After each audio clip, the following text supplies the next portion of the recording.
नमस्कार स्टूडेंट्स। आज के लेक्चर में हम बात करेंगे nominal pi representation of medium transmission line. Last 2 lecture में हम डिस्कस कर रहे थे कि हमारे पास अगर मीडियम ट्रांसमिशन लाइन है सो उस केस में हमें शंट कैपेसिटेंस की इफेक्ट को कैसे कंसिडर करना है। उसके लिए हमने पहली मेथड पढ़ी, वो थी and condenser method. Last lecture में पढ़ी थी वो थी नॉमिनल टी मेथड, और आज के लेक्चर में हम बात करने वाले हैं nominal pi representation. So let's get started.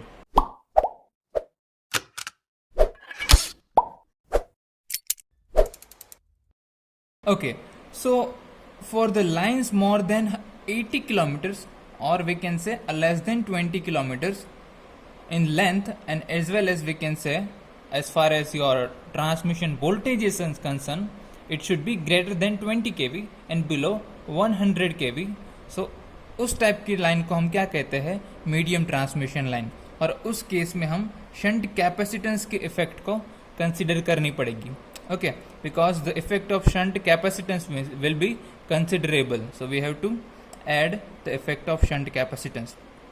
Now for nominal pi representation, we are assuming that your medium transmission line, half of the shunt capacitance may be concentrated to be lumped at each end of the transmission line. It means half of your shunt capacitance वो कहाँ पे concentrate रहेगा? हमारे sending end side पे, और half of the shunt capacitance will be at the receiving end side. So in circuit diagram you can see your y by 2 is right here at the sending end side and also y by 2 as the receiving end side.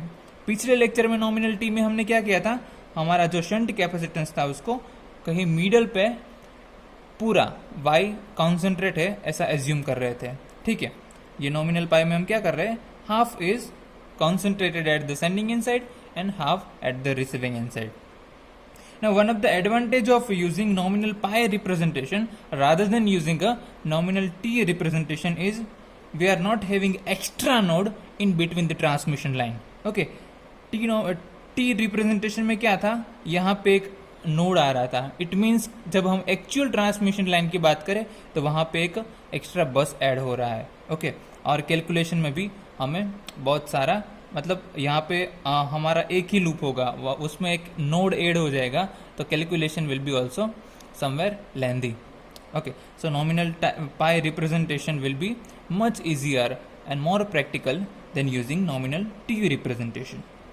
Okay, now यहाँ पे Vs हमारा है sending end voltage, we are receiving end voltage, Is and Ir are sending end and receiving end current respectively. Here you can see your IC2 current in this branch is IC2 and this branch is IC1. Your transmission line impedance is Z, also we can represent as R plus JXL.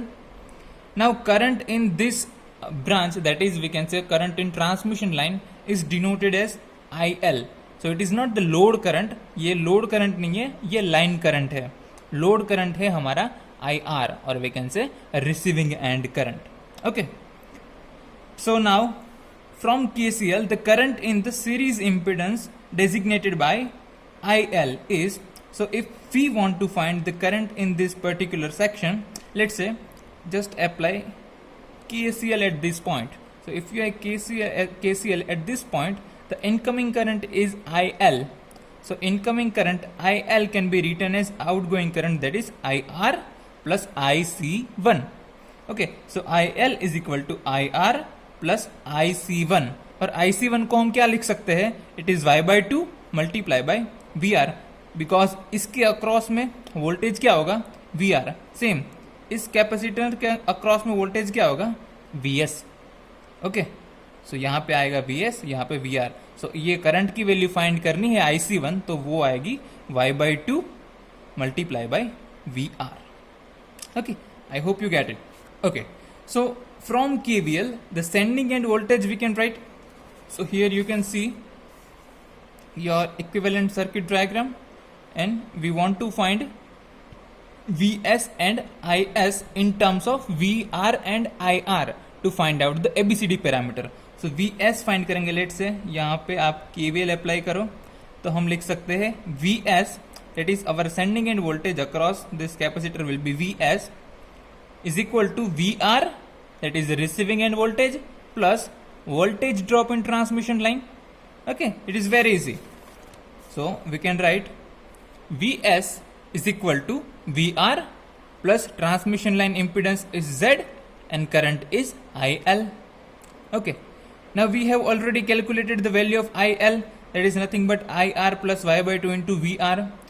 Okay, so just put the value of IR into this equation and now you can see your equation of Vs is in term of VR and IR. तो अब आपको आपके ABCD parameter की value मिल सकती है. तो ये आपको जनरलाइज इक्वेशन तो याद ही है, A is equal to A BR plus B IR. तो ये आपको पता है. इस इक्वेशन दोनों को कंपेयर कीजिए तो आपको A की वैल्यू मिल जाएगी, वो होगी 1 प्लस वाई जेड बाई 2 और B की वैल्यू मिलेगी Z.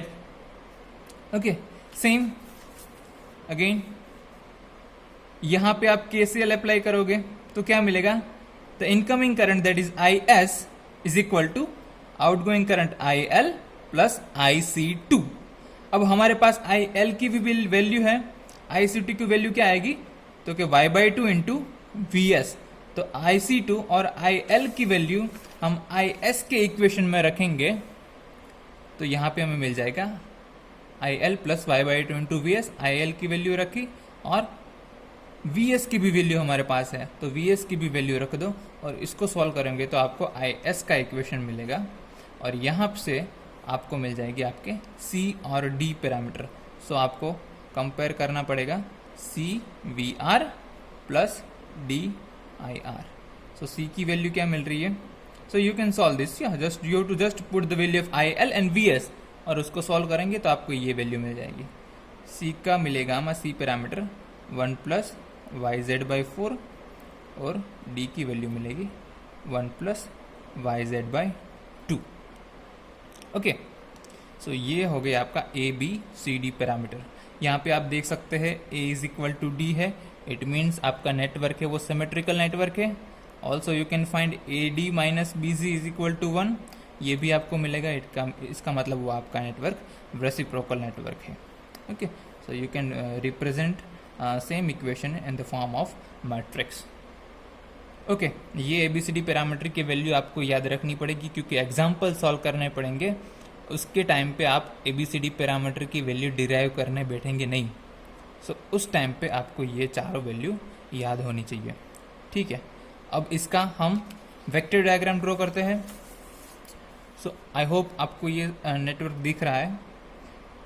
अब I am taking receiving end voltage VR as a reference. So receiving end voltage को रेफरेंस में लेंगे तो यहाँ से हम रिसीविंग एंड वोल्टेज को ड्रॉ करेंगे. That is nothing but your receiving end voltage VR. So for lagging power factor load we can say that your voltage will lead current by some degree. Let's say this will be your current IR and the angle between VR and IR will be phi R. हो गया ये हमारा.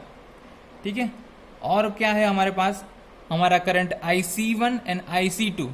तो ये current and ये current will be leading our voltage by 90 degree because we are assuming that they are purely capacitive in nature. So in that case we can say this is nothing but your IC1 and same with the same magnitude but I cannot overlap both of them, that is why let's say this is IC2. Okay, अब यहाँ पे ध्यान दीजिए, हमें sending end current IS की value चाहिए और sending end voltage VS की वैल्यू चाहिए. ठीक है, ये चारों वैल्यू हमारे पास है. हमें IS और VS की वैल्यू चाहिए. तो किससे फाइंड करेंगे?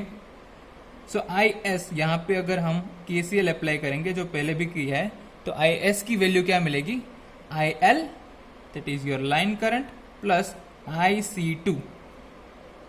Okay, it is very easy. Same IL की वैल्यू हमारे पास है नहीं तो IL की वैल्यू फाइंड करनी हो तो क्या करेंगे? यहाँ पे फिर से KCL अप्लाई करो तो IL की वैल्यू क्या मिलेगी? Incoming current is equal to IR plus IC1 Okay, all are vector. I am not showing, but all are vectors. Okay, so IL की वैल्यू फाइंड करनी हो तो हमें क्या करना पड़ेगा? The vector IR plus vector IC1, हमारे पास यहाँ IR तो है, हमको IC1 ऐड करना है, तो इस वेक्टर को और इस वेक्टर को ऐड करना हो तो यहाँ पे हम ऐड कर सकते हैं. Let's say this is IC1. सो इसका सम करके हमें क्या मिलेगा? This will be your IL. Okay, I hope you get it. Once we have the value of IL, we can find IS. IS is nothing but IL plus IC2.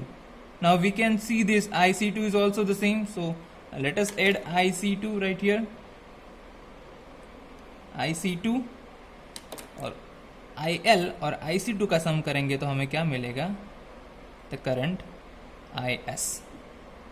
Okay, बहुत easy है. IS की value find करनी है तो IL plus IC2 करना है.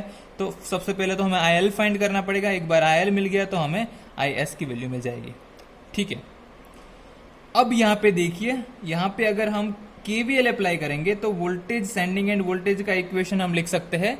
VS is equal to your receiving end voltage VR plus voltage drop in a transmission line. So voltage drop कितना हो रहा है? So your impedance multiply by the current and current is IL. Okay.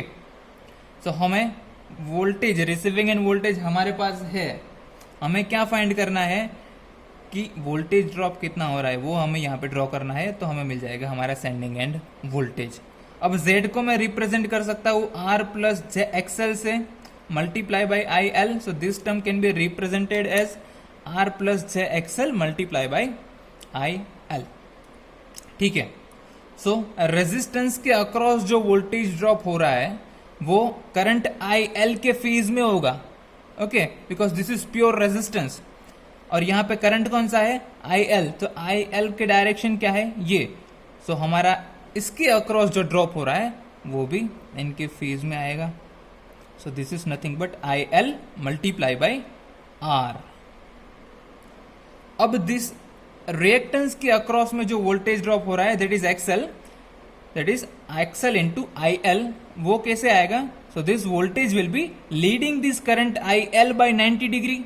सो उसको हम कैसे represent कर सकते हैं? यहाँ पर रिप्रेजेंट करेंगे that is nothing but IL multiply by XL. ठीक है, और हमें पता है R plus JXL is nothing but your Z only. So इस फेजर और इसका सम करके हमें मिलेगा IL into Z. Is it clear? Now ये इक्वेशन पे आ जाइए फिर से. VS that is vector only, all are vectors. So VS is equal to VR that is VR plus Z into IL. This is Z into IL will give us your sending end voltage VS. So this will be your sending end voltage VS, and the angle between VS and IS, this angle I am talking about, this angle VS and IS is nothing but 5S.